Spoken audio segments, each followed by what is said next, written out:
de eso que dice León XIII es que ese mal va a estar dentro de la iglesia, o sea, no va a ser una lucha desde afuera. Los buenos están acá, los malos están allá. Ya San Agustín decía que esas dos ciudades a las que aludí están mezcladas. No son dos ciudades que tienen su sede en México y en Nicaragua, sino que son dos ciudades mezcladas, o sea, no se va a ver claro bien quién es de un lado y del otro.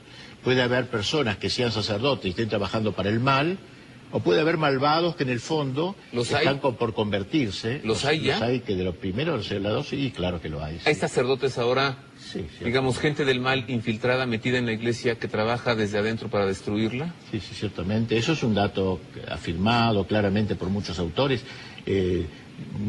Hace muchos años Stalin, en su momento, dijo: el comunismo debe entrar, meter seminaristas, meter jóvenes en los seminarios para que luego pueda influir desde adentro de la iglesia.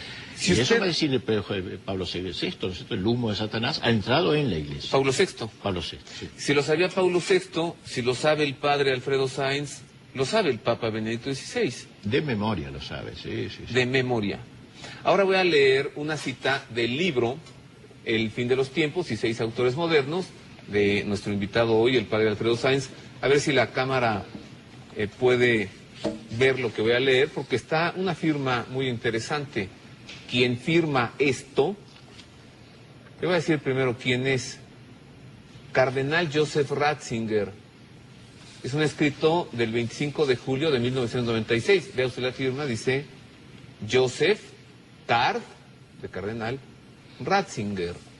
Y lo textual dice: una carta que le dirige al autor, al padre Alfredo Sáenz. Con esta obra usted ha querido ofrecer una aproximación inteligente y eclesial a la cuestión del fin del mundo, frecuentemente objeto de meras fantasías y también de programado olvido. El fin de los tiempos es un evento de significación esencialmente teológica que no está abierta a cualquier tipo de interpretación, sino que exige la mirada del creyente bajo la guía autorizada de la Iglesia. Quien escribiera esto en 1996, entonces era prefecto de la Sagrada Congregación para la Doctrina de la Fe y actualmente es el sucesor de Pedro. Entonces, la palabra fin de los tiempos, cuando dice que es un tema de programado olvido, ¿qué tanto sabe el Papa Ratzinger de estos que han levantado su trono dentro de la Santa Sede, padre? Él tiene una gran experiencia en el Vaticano, porque hace muchos años que está, conoce bien todo, de modo que además él se interesa mucho en este tema del fin de los tiempos. La tesis doctoral que él hizo para ser doctor en la Iglesia Católica fue sobre este tema.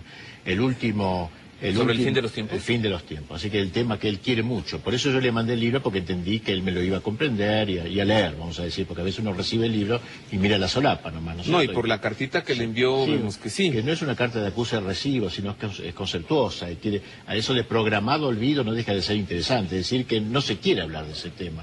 Es como un tema tabú, programado olvido, o sea, hay un olvido consciente, porque la gente está muy cómoda en este mundo viviendo, no quiere pensar en el fin de los tiempos. Bueno, déjeme entonces leer lo que más adelante le escribió el mismo cardenal Ratzinger. Dice: augurando que la lectura de estas páginas muevan a los lectores a comprometerse en la historia presente, con aquella fortaleza que otorga la esperanza en la instauración definitiva. Está hablando de la parusía, ¿sí? Sí. Instauración definitiva de todas las cosas en Cristo, les saludo. O sea, el Papa sabe. Sabe, sí. El último, como decía, el último retiro se lo dio un cardenal llamado Biffi, y el tema fue el fin de los tiempos. El tema del retiro del Papa ahora, en este año. Y cardenal Biffi, Giacomo Biffi. Y usa mucho un autor que usó acá, Soloviev, un ruso, que hace precisamente un análisis muy interesante de la figura del anticristo, el triunfo del anticristo en la historia, un poquito novelado, pero todo en base al Apocalipsis.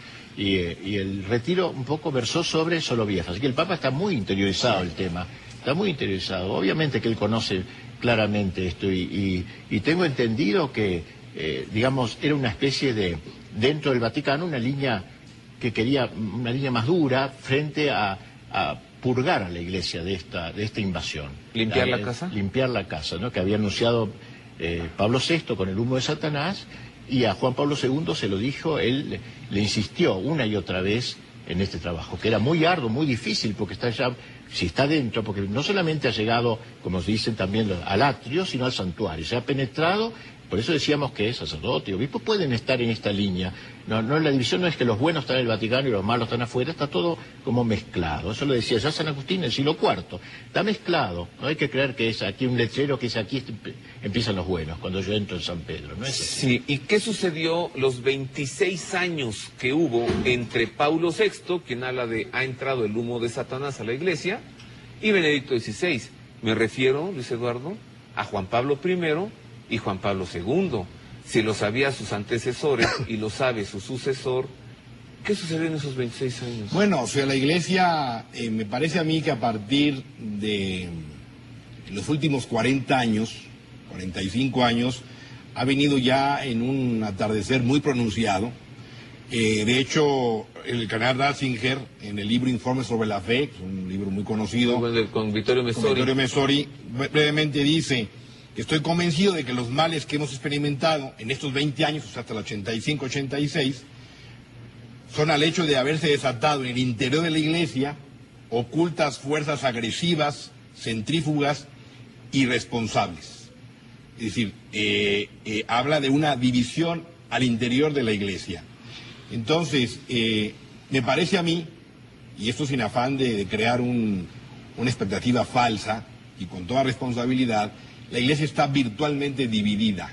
Hay una división al interior de la Iglesia que además el propio San Pablo profetizó en su segunda carta a los tesalonicenses cuando habló de cómo el inicuo llegaría incluso a sentarse en el templo santo de Dios, la abominación desoladora, que es ese gran sacrilegio del hombre que se proclama Dios. Entonces, dentro de la Iglesia hay fuerzas que van preparando esta división, y ahí, por ejemplo, porque en el título del libro lo intitulo precisamente Dos papas en Roma.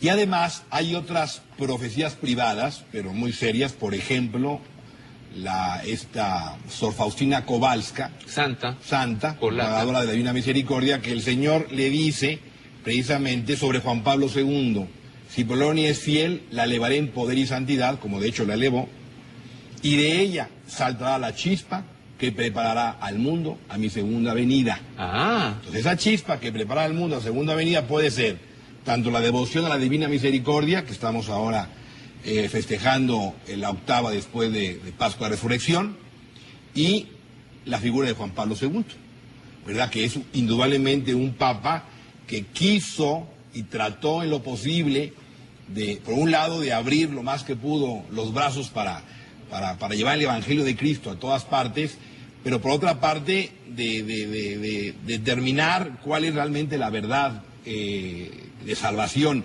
y tratar de limpiar la casa, como hablábamos en todo momento, y que aparentemente pues no logró cumplimentar este propósito. Entonces, la pregunta que solté aquí, padre, antes de la pausa anterior, ¿ha iniciado el fin?